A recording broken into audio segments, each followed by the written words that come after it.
vous avez l'estomac qui grince et les papilles qui s'agitent, c'est qu'il est l'heure de Qu'est-ce qu'on foule ? Et aujourd'hui, on va donner dans le croquant, le croustillant, le moelleux. Bref, une émission pleine de gourmandise puisqu'on va parler de pâtisserie. Et avec nous comme invité, Myriam Sabet, bonjour. Bonjour. Enchantée de vous faire votre connaissance et de vous inviter sur ce plateau. Merci. Vous êtes fondatrice de la maison Aleph. Exact. Avec une petite anecdote autour de ce nom, je crois.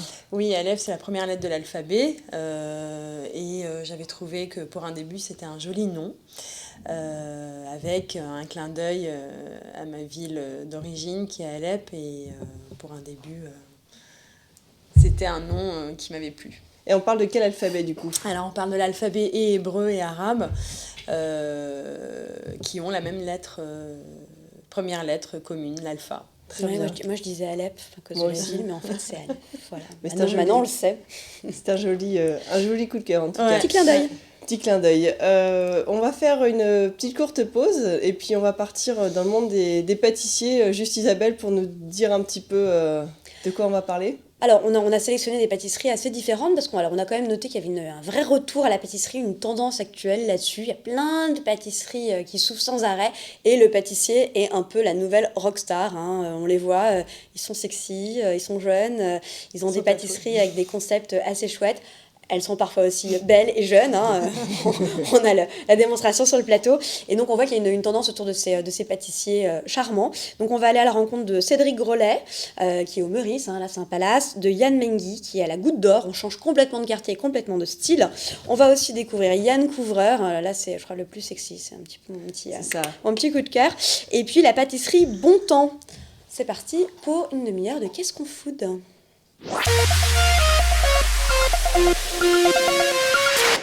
Alors, on ne présente plus celui qui a des millions de followers sur Instagram, celui qui nous crée des pâtisseries complètement délirantes. Il s'agit de Cédric Grolet qui officie au Meurice.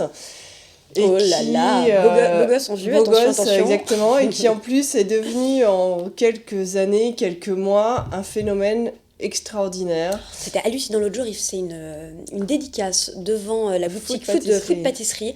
Il y avait une queue complètement folle et tout le monde voulait se prendre en photo avec Cédric Grolet. C'est pire qu'un acteur, pardon. C'est complètement délirant. Et c'est un véritable artiste. Alors, on va jeter un coup d'œil sur ses créations. Lui, son dada, c'est le fruit. Mais alors, du coup, le fruit complètement revisité puisque chaque création met en avant le fruit dont il veut parler. C'est très trompe-l'œil en fait. La pomme. À chaque fois, on a l'impression d'avoir un vrai fruit. Il y a sa fameuse noisette qu'on a retrouvée jusque dans Top Chef sur M6 la dernière saison, là, avec le moule de la noisette. Il y a eu un drame autour de ça. Et on voit qu'à chaque fois, donc, c'est des fruits. On a l'impression que c'est un vrai fruit. Et quand on le coupe, à l'intérieur, la surprise, on voit une technique absolument dingue. On le voit sur cette pomme. Tout est travaillé, mais de façon folle, quoi. C'est de l'orfèvrerie en fait. Exactement, et tout est dans le détail. Là, on a son travail autour du citron qu'on voit. Et alors, du coup, si vous avez la chance de vous trouver sur Paris, vous pouvez aller profiter de ces pâtisseries au Tea Time au Meurice. Alors, soit 15h30, soit 17h. Et on y retrouve justement, mais alors, ces cookies complètement délirants. Je vous assure que si vous croquez dedans, là, vous ne pouvez plus vous en défaire. C'est absolument superbe. Vos fesses non plus ne peuvent plus s'en défaire, mais bon, ça c'est une autre histoire, un autre problème. Heureusement que les Tuileries sont juste à côté. Voilà, tout à fait. Après, on peut les courir directement. Le petit footing avant et après. Qui va bien, tout à fait. Donc, Cédric Grolet au Meurice, c'est vraiment l'occasion d'aller le découvrir à travers un tea time absolument fantastique. Tout à fait. Alors, dans un autre domaine, on a Yann Mengui. Alors Yann Mengui a ouvert il y a à peu près un an et demi, à la Goutte d'Or maintenant. Alors, donc là, c'est vraiment autre style. La autre Goutte d'Or, style, pour ceux complètement. qui ne se situent pas très bien à Paris, ça fait partie de ces quartiers qui jusque-là étaient assez populaires, qui sont en train de changer bien sûr, mais qui restent dans ce côté très vivant, très animé et très métissé. Donc rien à voir avec effectivement le Meurice dans son petit premier arrondissement très chic et très élégant. Et en plus, lui, c'est un amoureux du quartier. Et donc, du coup, il a simplement intitulé sa pâtisserie La Goutte d'Or. Et à l'intérieur, voilà, on est sur un très bel écrin de pâtisserie tout en blanc. Alors lui, c'est un ancien qui veut et surtout qui veut gagner, qui sera le prochain grand pâtissier, pardon, sur France 2. Masterclass et de Michalak, ouais. Voilà, Ah ouais, et c'était d'accord. suite à cette émission-là que du coup Michalak l'avait repéré et du coup l'a pris sous son aile. Et donc du coup il a pu travailler avec lui et partir ouvrir et partir de ses propres ailes pour aller ouvrir sa boutique. Donc c'est au 183 rue Marcadet dans le 18e. Alors il nous fait des pâtisseries pareilles qui sont complètement dingues. On voit quelques exemples du miel, ça c'est ici. ça, miel. Exactement, Mousse, fromage blanc, sur le miel. compoté miel, banane et citron vert. Miel et banane, ça doit être pas mal. C'est joli visuellement de reproduire comme ça la ruche. Oui, alors j'ai remarqué que dans plusieurs desserts de pâtissiers, ça devenait de plus en plus à la mode. Oui, c'était François Perret qui avait, oui, tout à fait. Commencé à faire qui avait été le premier le précurseur. Oui, tout à fait. Oui, là on a la spirale. Alors ça s'appelle la goutte d'or, ça c'est ça. Exactement, c'est le dessert signature. La goutte d'or avec donc chocolat et sarrasin. Alors déjà l'association est juste c'est comment fantastique. Il s'appelle au Prince de Galles, il avait fait ça Nicolas dans une galette des rois l'année tout dernière, à fait. absolument monstrueuse. Il avait fait du sarrasin, ouais, c'était top. C'était délicieux. Donc là on est sur un biscuit moelleux chocolat croustillant sarrasin, bien évidemment des noisettes torréfiées, crème au chocolat 64%, une belle chantilly par-dessus, c'est juste magnifique. Ça fait envie, c'est joli cette spirale. Ouais, et ça vaut le déplacement dans un quartier qui justement, comme tu le dis Isabelle, est en train de changer. Pleine ébullition et dans lequel on prend plaisir à se promener. Ça avait été aussi Yann Brice qui a été le premier à avoir fait le tourbillon, la spirale sur les gâteaux. Vous êtes en train de dire quand même qu'ils se copient tous, c'est ça hein. Non, mais je dis ça, je dis rien. Il s'inspire. Les inspirations sont partout. Ouais. Effectivement, il y a des codes qu'on retrouve. J'imagine que il y a une histoire de la pâtisserie. Même vous, vous avez forcément puisé votre inspiration à un endroit. C'est comme en cuisine, il y en a toujours qui sont là à dire non mais c'est moi qui l'ai inventé. Ouais, reprenons la recette vient de quelque part. Il y a forcément une base et quelqu'un qui a pensé le premier. Et ça remonte souvent à très loin, effectivement. Mais là, je suis épatée en fait de la façon dont les visuels des pâtisseries évoluent. On voit que ces dernières années, c'est vraiment devenu des œuvres d'art. Alors que quand on va encore chez son simple boulanger, on trouve des pâtisseries simples, comme on les connaissait quand on était enfant. Mais on voit que maintenant, ça a monté d'un niveau et que dès qu'on rentre dans ces lieux dédiés à la pâtisserie, avec côté un peu haut de gamme et une volonté de se démarquer, les visuels sont complètement hallucinants. Ils sont complètement dingues. Alors après, pendant un peu négatif de tout ça, c'est que les prix se sont aussi un peu envolés et qu'on va retrouver des éclairs jusqu'à 7 ou 8 euros et là ça devient un peu compliqué pour le porte-monnaie. Comme ça. Alors il y avait toute une polémique là-dessus, donc du coup je suis allée vérifier. Michalak a un flan pâtissier qui a la particularité d'être sans pâte. Sans gluten aussi. Et sans gluten, exactement. Et donc c'est un flan qui est avec de la fleur d'oranger, qui est très vanillé. Il y avait eu donc un drame sur Instagram, un blogueur avait posté en disant que c'était pas terrible, que ça c'est vrai que c'était extrêmement cher, la part est assez petite, ça fait un petit triangle et c'est genre 5 euros, quelque chose comme ça, ou 4,50 €. Enfin effectivement assez cher pour un flan qu'on trouve généralement en boulangerie à moins de 3 €. Et donc une forme ronde. Alors l'entier est rond et en fait ils font des quarts qui du coup font des petites parts comme ça. Et donc j'y suis allée pour voir, pour vérifier. Alors effectivement le prix est conséquent, mais en fait c'est une telle explosion en bouche. Franchement, j'ai été bluffée. La vanille est surprésente, on voit qu'il a vraiment utilisé une vanille de qualité. La fleur d'oranger, ça parfume délicatement. Il est très crémeux, mais du coup, en fait, il est assez stock. La part est petite, mais honnêtement, les parfums sont tellement présents que déjà de la finir, c'est bien et que ça vaut son prix. Donc c'est vrai que parfois, on se dit, waouh, c'est beaucoup trop cher, le prix est délirant par rapport à la quantité ou ce que c'est simplement. Et en fait, quand on goûte et qu'on voit la qualité des matières premières, et donc on imagine ce que ça crée dessus, ça justifie vachement plus le prix. Surtout ça, par exemple, le beurre a doublé de prix depuis septembre, la vanille a triplé de prix depuis 1 an et demi. Et le chocolat aussi, pareil, le cacao. Le chocolat aussi, c'est pas encore exponentiel, mais ça va venir aussi, puisque... toutes les matières premières, en fait, sont en train de... La vanille est passée... en 18 mois de, 250 € le kilo là j'ai entendu les derniers chiffres de la nouvelle récolte, il paraît que ça atteindrait 850 € le kilo, dollars le kilo, donc c'est énorme. J'ai pas envie d'y penser. Oui, non, mais du coup, c'est là on s'en rend pas forcément compte, on s'en rend pas forcément compte, mais ça a un impact réel sur le travail du pâtissier et sur le prix qui sont proposés à la vente. Bah oui. Alors justement, entre ces pâtissiers un peu stars, on en a aussi un qui maîtrise bien les produits comme l'éclair qu'on retrouvait quand on était qui est petit, mais qui est pour le coup Yann Couvreur, où là, alors il y a une petite intervention des photos pardon, en régie. Voilà. Et donc du coup, alors lui, on l'a connu, on parlait tout à l'heure du Prince de Galles, donc c'est l'ancien pâtissier du Prince de Galles. Qui a ouvert sa première boutique avenue Parmentier, ça remonte à ça 2 ans maintenant. Ouais. Et non, qui même, c'était en mars 2000. Oui, t'as raison. j'ai l'impression qu'il 2 s'est ans. Non, développé c'était l'année assez dernière. rapidement, en Je fait. pensais Il vient que c'était d'en plus ouvrir une seconde. Et là, il vient d'en ouvrir une seconde, effectivement, Dans rue le des Marais. Rosiers, tout à fait Ouais. dans le Marais. Alors lui, il est connu pour justement aller plus loin et repousser un petit peu les limites des desserts traditionnels, comme l'éclair par exemple, ou encore le millefeuille qui peut monter minute. Queen Yaman au sarrasin, Ouais. au blé noir. Ouais. Oh là là là là là là. L'autre jour, je suis passée à la rue des Rosiers, j'en ai pris un. Il est complètement dingue. Donc là, on retrouve l'éclair à l'antenne justement. Et avec des créations, là c'est son fameux merveilleux qui est ce petit c'est ce dessert en fait avec beaucoup assez crémeux etc. Qu'on mange à pleine bouche, et puis son fameux millefeuille qui monte à la minute. C'est marrant, donc on dirait, il suffit d'aller parce qu'ils ont une partie takeaway à emporter dans le Ça me rappelle les merveilleux, tu sais, les bugnes en fait plates. ah oui, Tu vois, oui très bien avec la forme un peu les bugnes de ondulée. l'hiver. Exactement. Et donc il y a une partie à emporter à la boutique, donc on peut aller sur place. Et puis en fait c'est un peu une édition limitée dans le sens où on arrive, il y a une centaine d'éclairs ou par exemple de millefeuilles qui sont proposés. Et puis ils rayent le nombre, ils font des petites croix, ils ont une espèce pas de calendrier, mais il y a quoi? Le carnet de commande. Le carnet de commande, voilà, jusqu'au numéro 100, et puis du coup on coche pour la pouvoir, saveur en fait, c'est-à-dire que c'est des saveurs en parce que édition c'est, oui, limitée. voilà, c'est féminine, c'est hyper frais, il y a un nombre limité, tout à fait.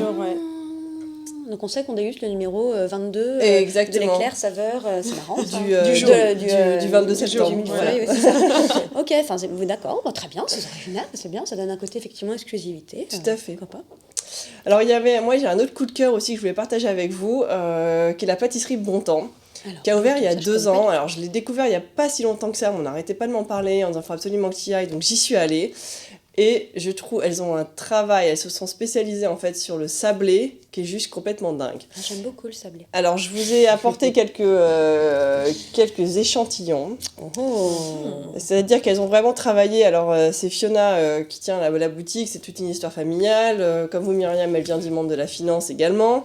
À croire qu'entre finance et pâtisserie, il n'y a qu'un pas. En tout cas pour calculer le cours de la vanille, j'imagine que ça doit aider. Ça aide pour les Excel. C'est très important, ça aide.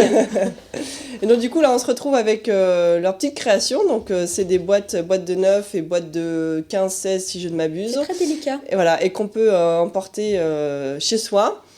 Donc ils font que des petits, non, il y a aussi des grands. Non, il y a des grands, et alors on va peut-être, je sais pas si on le verra à l'antenne, mais ils font vraiment des belles créations avec des gâteaux absolument magnifiques. Justement, ils retravaillent la pavlova, puis ils retravaillent tout le travail autour des fruits, marrant, la chantilly, c'est quoi ces gros fruits? C'est des prunes, des figues, je pense. Ouais, je pense, ouais. Donc ils ont une partie fraîche et ils ont une partie gâteau qui se consomme plus alors qu'est-ce qu'on a là alors là on a justement, alors on est très très saison, donc on a les noisettes, on a le chocolat, on a la figue, on a la framboise, voilà, on a différentes saveurs, donc je vous propose de vous servir. Une petite pâtisserie. Ouais, j'en ai pas mangé encore aujourd'hui. Ça faisait longtemps. Étrange. Merci. Moi, je pense à la... Alors moi je vais goûter celle-ci, tiens. Je pense que ça doit être à la passion. Et moi je crois que je vais goûter à framboise, c'est ça, ouais, framboise. Ou alors ça. Et en fait ils travaillent le sablé avec une pointe de fleur de sel.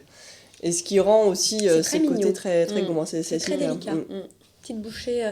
Par contre, je vais éviter d'en mettre partout, donc je vais faire ça en 2 fois. Et en fait, le sablé, ils arrivent à garder cette croustillance. Les fonds. Sans justement que ça s'imprègne de la pâte, etc., de la crème. Le sablé est incroyable. Ils font complètement. Il est dingue. Oh, c'est bon ça. Et il est... On sent la petite croquant pointe de sel, ouais. Mm. et fondant. Ouais, il est complètement Exactement. Il croque et une fois qu'on l'a croqué, Mais il est pas détrempé, c'est ça que je trouve Non. ça dingue. parce C'est-à-dire que c'est que pas- juste... on les a pas montés minutes Non, avant, c'est ça, hein, je vous c'est- promets. On s'est pas embêté avec notre pochette et tout, pourtant on avait une pâtissière sur le plateau, mais non, on l'a pas fait bosser là-dessus. Oui, C'est alors très, du coup, très, ils font, des très, petits, très bon. ils font des petits gâteaux aussi comme Alors, ça. petit gâteau, Donc là, on petit est sur gâteau de 2-3 voyage. personnes. Et puis, il y a bien 2, 3, évidemment 3, 4, 5, Ouais, non, c'est quand ça. même. des Parce parts que, un peu plus importantes. parce que là, quand même, ça a pas l'air léger. Écoute, c'est marqué dessus, 2-3 personnes, et ils ont oui. des tailles plus importantes pour... En tout cas, le Je sais pas si on couteau peut est... voir la tranche, là. Tac. tout le Donc, travail on a le sur le sablé, sablé. il y a un insert un peu praliné, Mm. je suppose, et une crème et une noisette. On va goûter, ça a l'air effectivement pas mal. Hop là. Et Je la fais une boutique, petite la part, boutique peut-être. est très Tu as raison. mignonne. Je vais La, faire des petites parts. la boutique est rue de Bretagne, hyper mignonne, enfin ils ont travaillé beaucoup le décor. On est très dans une ambiance tea time, salon de thé, merci. etc. Un peu décalé. C'est vraiment très chouette. Merci. Ça sent bon, Hop là. le géanduja, la Mm. noisette, le Oh chocolat. oui, complètement, ça sent c'est raison, le géanduja. Et pas le Nutella. Non. C'est très très bon. Très très bon. C'est des noisettes, un praliné de noisettes en fait dedans. Très très bon. Praliné de noisettes chocolat, plus dessus ganache chocolat, plus dessus noisette. Il y a une... comme les gavottes, comme les gaufrettes, les petites gaufrettes là, c'est délicieux. C'est plus costaud que... plus costaud que les petits modèles, mais c'est effectivement très bon. Silence sur le plateau, c'est que c'est très bon. C'est ça. Non, mais je pense que si on aime vraiment le goût du sablé, les petites bouchées sont plus intéressantes parce qu'on a bien le sablé qui est plus Ouais. présent. Là, c'est vraiment pour les amateurs Les de garnitures, ouais. chocolat et de style de ambiance, mais c'est très bon. On sent que les matières premières sont bonnes, c'est Bah parfait. ouais, c'est obligé.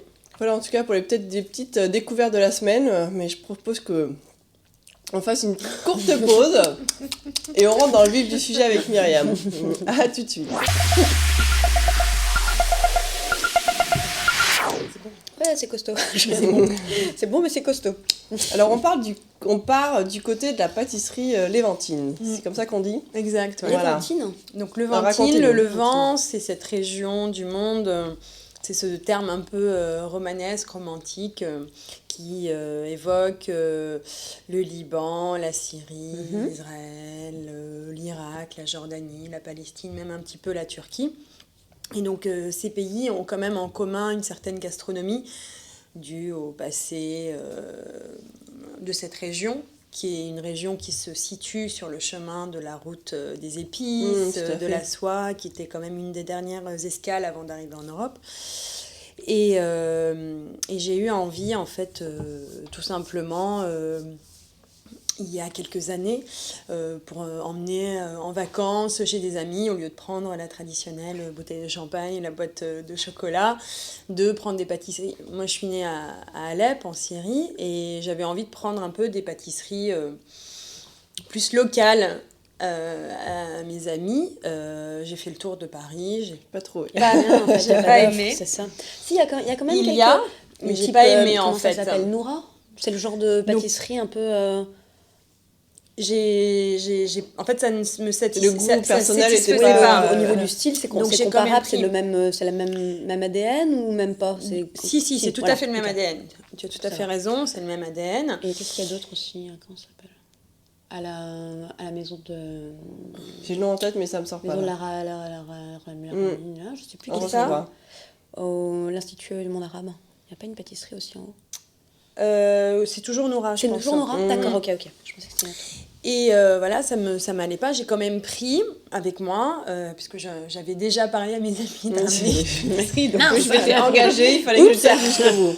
Et là, un petit peu, voilà, j'avais pas trop envie, j'y vais. Et là, tout le monde adore, et c'est bon, pourtant, des Pourtant- gourmets, Pourtant, pour c'est vous, l'été, c'était pas puis voilà. aussi... Et C'était j'ai pas au dit, niveau. mais c'est pas possible, Mais c'est ça pas peut pas être ça l'image qu'ils ont De la pâtisserie. Comment de ils la peuvent aimer pâtisserie du Levant. Avec et- le beurre qui dégouline et le... Alors, donc, avec le gras qui dégouline, ça colle, c'est toujours de la pistache ou de l'amande ou de la pistache. Et c'est pas les matières premières Enfin, il n'y a pas ce raffinement dans le goût. Je dis, mais ça peut pas être ça l'image qu'ils ont de la pâtisserie traditionnelle. Et en fait, c'est là où j'ai vraiment trouvé mon inspiration. Je me suis dit, mais toi qui avais envie de changer de vie à ce moment-là, qui avait envie de trouver quelque chose qui ait du sens, puisque c'était vraiment ça mon changement de vie, et c'est juste un territoire d'expression énorme qui s'ouvre à toi. Donc, exécute la pâtisserie traditionnelle, mais surtout casse les codes un petit peu de cette pâtisserie-là. La faire revivre finalement. La faire revivre en 2017 à Paris, dans un écrin parisien avec les codes contemporains, épurés, mais avec une histoire et une ADN quand même.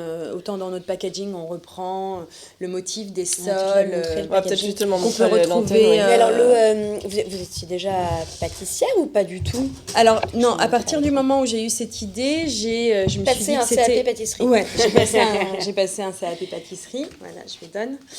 Et sur le packaging, oui, voilà.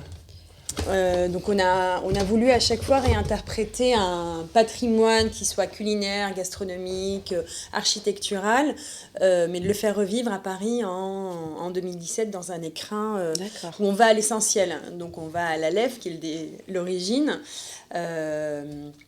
Et donc avec des super bonnes matières premières, donc dans l'esprit de la pâtisserie moderne, française d'aujourd'hui, des matières premières de première qualité. On utilise du beurre AOP Poitou-Charentes, la crème elle vient de Normandie, le chocolat c'est du premier cru, mais ensuite nos pistaches c'est des pistaches de première qualité d'Iran, de Sicile, la noisette du Piémont, le jasmin de Grasse, la rose de Damas. Ah oui, il y a quand même un sacré sourcing de produits. De produits ce qui donne un résultat absolument magnifique. C'est très mignon. Et donc, c'était de garder, puisqu'il y a quand même dans cette pâtisserie, à l'origine, traditionnellement, une idée un peu comme dans la cuisine, un peu de mésé, où on goûte un petit peu à tout. Et donc, j'ai gardé ça dans la pâtisserie. Et donc, ce sont toujours des petits formats comme ça? Pour l'instant... Oui, pour l'instant, parce que j'ai envie... Moi, je trouve ça bien. Mais en fait, parce que j'ai envie que... Enfin, moi, je trouve qu'une tarte au citron, aussi bonne soit-elle et la meilleure au monde, ça reste quand même 5 bouchées de tarte au citron. Ouais. Oui. Alors que j'ai envie d'autre chose. Si on peut avoir 5 bouchées différentes, mais je suis d'accord. Avec des goûts différents. Alors que si moi, j'ai envie pour la même quantité de calories, mais me prendre 5 goûts différents, ça me fait 5 voyages différents. Alors qu'est-ce qu'on va peut-être... Et ensuite, si j'ai envie juste d'en prendre une, parce que j'ai pas envie de me goinfrer, on peut aussi. Et je peux juste avoir mon petit shot de sucre. C'est ça. Et voilà, en sachant que c'est peu sucré. Bah, j'ai pas pesé, je ne sais pas. C'est petit, quoi. On va peut-être faire... Je sais que le tribunal des gâteaux avait pesé, moi. J'adore ce blog. Le tribunal, si vous ne connaissez pas ce blog, le tribunal des gâteaux, allez regarder, c'est vraiment génial. Ils prennent les gâteaux et vraiment ils leur font leur procès. Quoi. C'est ultra partiel. Génial. C'est super. Et c'est propre, c'est net. Les mecs, on se voit qu'ils maîtrisent leur sujet quand même. Et les photos sont bien et tout. Enfin, vraiment super. Si vous voulez vous amuser. Peut-être rentrer dans le détail justement. Donc, qu'est-ce que donc vous là, présentez par exemple, donc chaque des petits nids là, non? Et puis aussi, voilà, ce que j'avais envie de faire découvrir, c'est qu'il n'y a pas que la pistache et l'amande. On travaille bien la pistache, on travaille bien l'amande, mais on a par exemple ici un nid, donc c'est des nids qui sont garnis.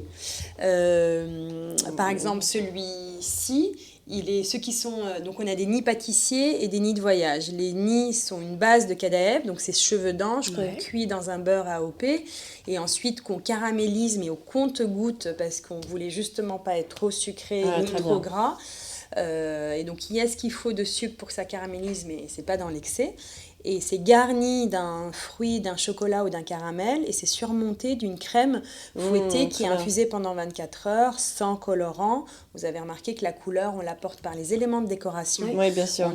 On met pas du tout de colorant, pas il n'y a pas le pistache où c'est vert. Il n'est pas fluo notre pistache. Voilà. C'est vrai que j'aurais pu amener une crème à la pistache et vous verrez, elle est pâle, pastel, voilà. Pas de conservateur, pas d'additifs. Et donc, par exemple, là, on a une garniture, une marmelade de citron d'Amalfi, une crème à la cardamome. C'est un beau mélange, les deux. On a la volupté de la cardamome qui enveloppe le citron. Fromage blanc, celui-là. fromage blanc et rose de Damas. Fromage blanc et rase de Damas. Ok. Celui-là, mangue jasmin sur la pétale, chocolat noir sumac. J'ai eu envie de travailler le Chocolat noir, sumac, qui ok. est une épice qu'on utilise plutôt dans la cuisine, mais son côté citronné donne un coup de peps au chocolat noir. Et pour l'anecdote, j'ai eu cette idée-là quand j'ai travaillé avec Julien Duboué d'Anost, Ouais.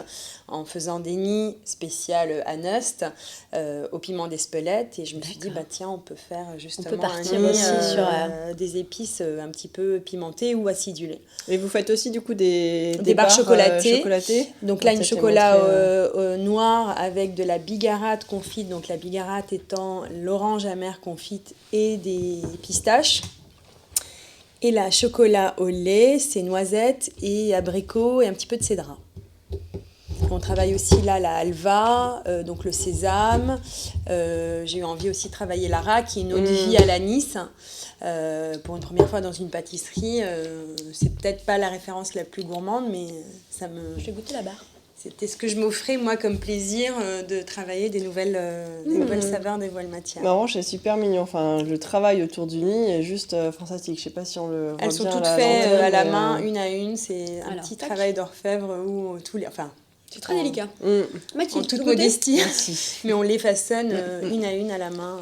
Et alors, la différence, c'est les mêmes mais sans la crème dessus, c'est ça? Alors voilà, il y a des nids de voyage et des nids pâtissiers. Voyage, parce que oui, ils voyagent Parce plus qu'ils facilement. voyagent plus Enfin, ceci facilement. dit, ceux-là ont voyagé tout à fait bien. Oui, mais de voyage parce qu'on peut les garder 3-4 jours sans. Mm. Donc là, par contre, croquer, Mm. parce que le mélange des Ouais, mais deux. après, je vais en mettre partout. C'est ça.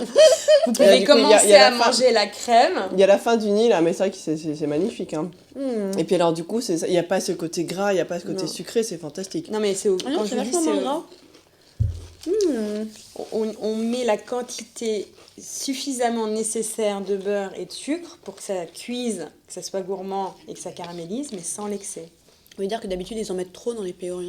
Ah oui, bien sûr. Généralement, ça dégouline. Bah oui. Ouais. Mais en fait, le sucre, tout comme le sel, est un exhausteur de goût. Si on en met trop, on masque complètement le goût de la matière première, alors que le sucre est là pour le mettre en valeur. Et c'est pareil pour le sel. Et alors, ceux-là, il y a une Donc ça, c'est différence notre réinterprétation du baklava. D'accord. On l'a appelé le mille et une feuilles. Mille et une feuilles. Donc on a de la pâte philo caramélisée.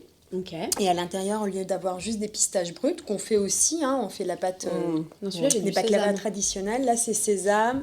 On a les trois formes de sésame. Sésame grain, Ouais.